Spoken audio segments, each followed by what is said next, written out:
Okay, it's the Galaxy Z Fold 8 now in hand after a couple of days of use. You've seen a million videos on this thing already, so I'll get right into my impressions. And my initial impressions have absolutely held up from my hands-on time. This is a phone that I consider to be in a different class from other book-style foldables. It's not the same as the Galaxy Z Fold 8 Ultra, not the same as the Motorola Razr Fold. This is a device that I consider a smaller Galaxy Z Trifold, and I really like that. And the one thing that keeps sticking out in my brain is how this is one of the most versatile devices that I've used, and more so than at first glance, because you get that wonderful cover screen experience. We all know about that 5.5 inch 16 by 10 or 10 by 16 in this orientation display, which is great.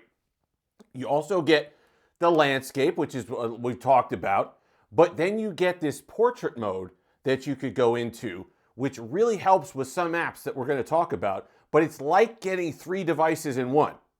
And instead of being, everyone's so focused on the landscape, you feel like you're being robbed of the other experiences. Some apps might not work right or whatever. That's not the case at all. Because if there are apps that don't work right, you get them on what is just a giant 7.6 inch display that you'd get on another smartphone.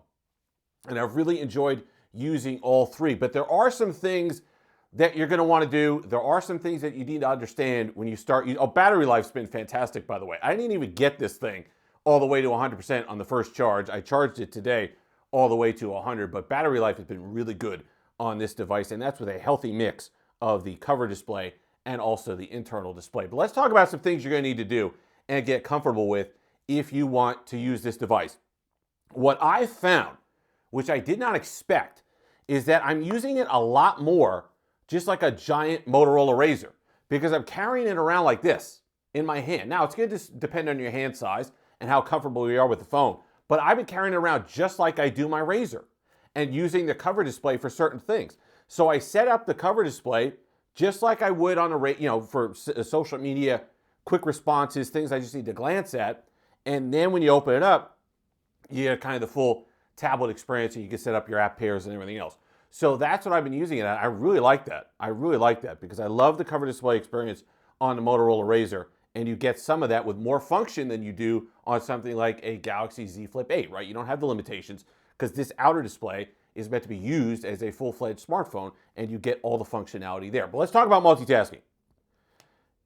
Just like you would everything else, but it's really, really important to do. So you go ahead, you get in here, then you can click on the tap there, go into split view. You get the choice between split view and windowed. We're going to go into split, open up Chrome, and now I've got my two apps. And you get your 90-10 multitasking, which I really love. You can tap back and forth between these.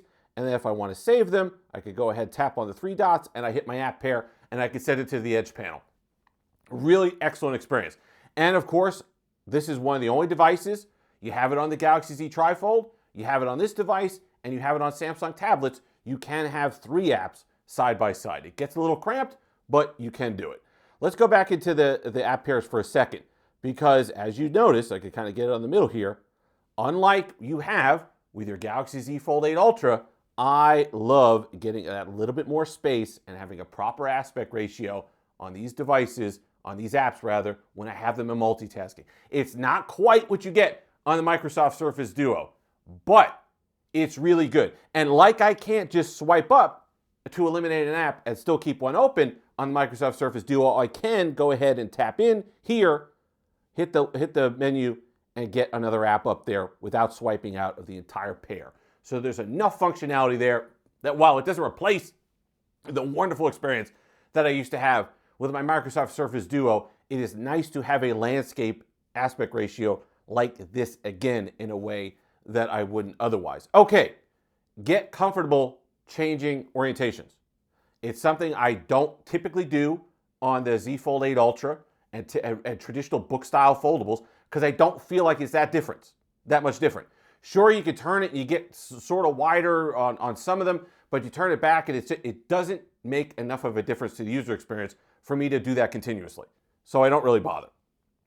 But on stuff like Threads, Twitter, X, Instagram in some cases, we're going to talk about Instagram in a moment, it's a nicer scrolling experience. Reading, you got the Kindle app. whatever it is, you're reading magazines, certain web pages, it's a nicer experience to go ahead and turn that into portrait. And then you have a wonderful, it's almost like, I don't do it enough with my Galaxy Z trifold, because when you're turning that device into portrait orientation, it's a 10-inch tablet in your hand. And I understand it's the same this way, but it's just, it becomes a little unwieldy. So I like this because it's just like having just a larger phone display or an iPad mini or a 7-inch tablet, one of those Amazon Kindle tablets or Fire HD tablets in your hand. And I am loving that experience so far on this device. It's really good, but get comfortable doing that. The other thing you're gonna have to do, gotta go into labs.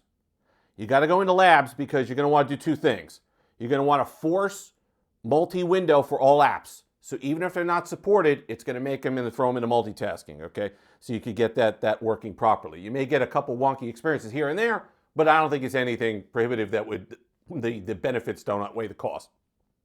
The other thing that you're going to want to do, landscape view for portrait apps. Go in here, because while most of them, as you can see, are enabled by default, pretty big ones aren't. Instagram was not.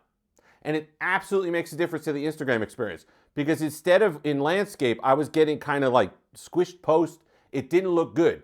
So this basically forces what you'd get on a tablet or a larger form factor for Instagram, and it is much better to see posts. You get the menu off to the left. I like it. And then of course you could always turn it into portrait if you want. You could go back to the other mode if you really hate it.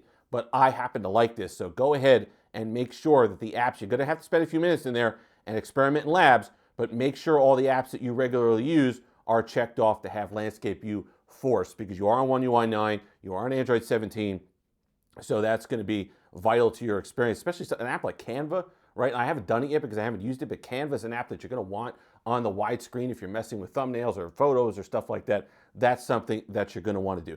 And I know everybody's focused on flex mode or the lack of flex mode. I really don't care about that, but what I will tell you is excellent, and that a lot of people are not highlighting, or people are highlighting, but it's just not something that I see a lot of, is tent mode.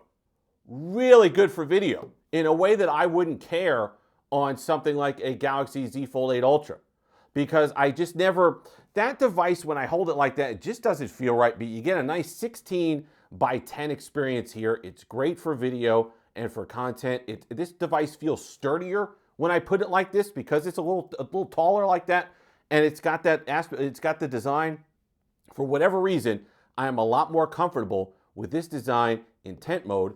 It's secure, it feels good, and the experience on the cover screen, I think, is ideal for videos and YouTube and stuff like that. So if that's something, I understand flex mode is disappointing to a lot of people, but that doesn't mean the tent mode isn't there and it's not working great.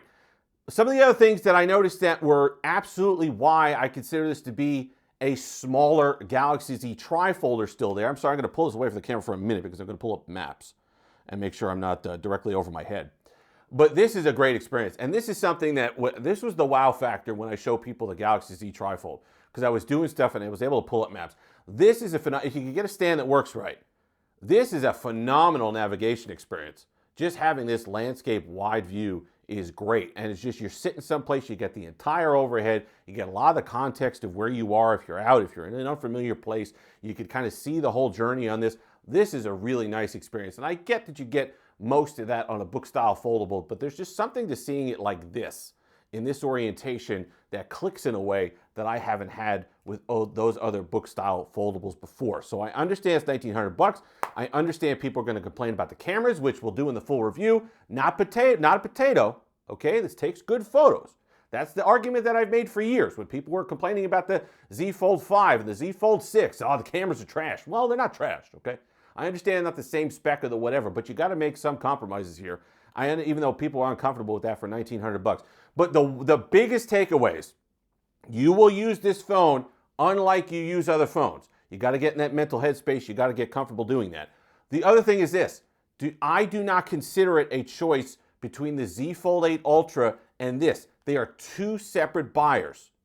If you're looking for a Z Fold 8 Ultra, that's fine. You might like, you want the extra spec on the camera. You want that traditional book style foldable, whatever. You want the kind of the 1x1 or with a taller aspect ratio, the more traditional experience on the cover screen, whatever. That's fine. There's a market for that. I get that. I'm not saying one should exist over the other. I'm saying give us some choice.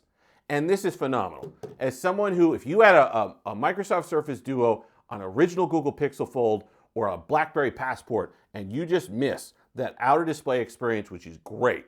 I think I wouldn't want it any bigger, to be perfectly honest, because then it kind of ruins the portrait hold on here. This would get a little too big. So I think Samsung nailed the proportions on it. I love the experience. This is a device that's going to be in my pocket a lot this year. And if you're somebody that's been waiting for an experience like those foldables that we had back in the past and just hasn't really, these newer ones haven't hit the mark for you, this is a device that you're going to want to take a look at. If you've made it this far, like, comment, subscribe, all that fun stuff. Until next time, have the delicious day.